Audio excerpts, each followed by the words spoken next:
Then you end up moving to California, and you're in the Sacramento area in that scene, and you're in kind of those corners, right? With Far, starting Far up, and kind of getting that going, and then being around a lot of great musicians in that area too. So, talk a little bit about that. Like that's kind of wild that you got that. You had that in Boston. You kind of had that pedigree that you saw those places, those awesome little hole-in-the-wall venues, and then moved out to Sacramento and kind of took that with you. I definitely think you took that with you to turn that scene into what it was.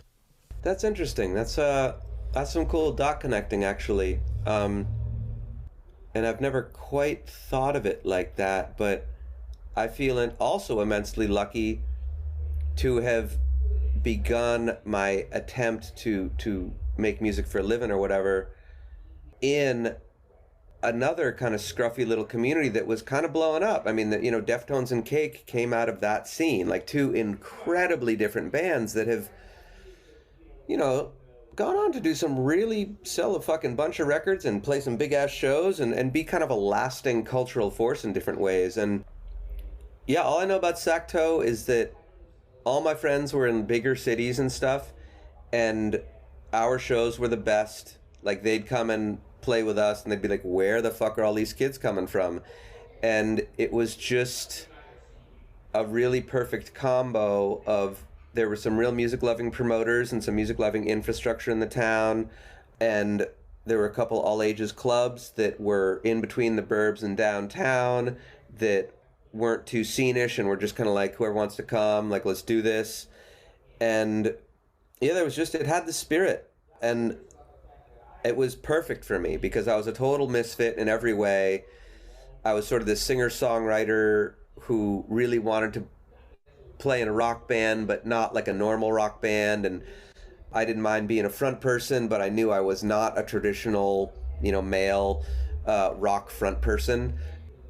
And I felt like I was given a lot of room and latitude to be who I was in Sacto and to make the music that I was hearing in my brain and trying to get out. And yeah, I feel so lucky that my first real band got to, I was like learning from and with, like, John McRae from Cake, Chino from Deftones.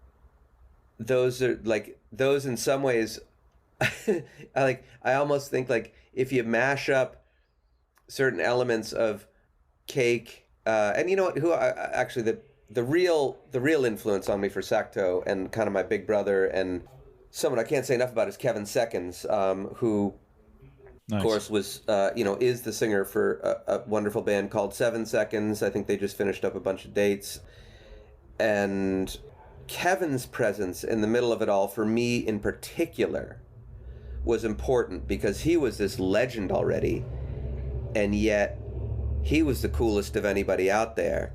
And even though he was this hardcore legend, he was also kind of a pariah at the time. 7 Seconds had really kind of strayed from the dogma of hardcore and punk, and I loved that. I just love when people have the fucking balls to, like, do their own thing, and Kevin is that for me. So between Kevin and Cake and Deftones, I think you've got something like what I think was interesting about Far. A band that was getting real quiet and acousticy and strange, and showing some kind of up-tempo punk sort of energy, but then also getting to that Bad Brainsy riffy shit.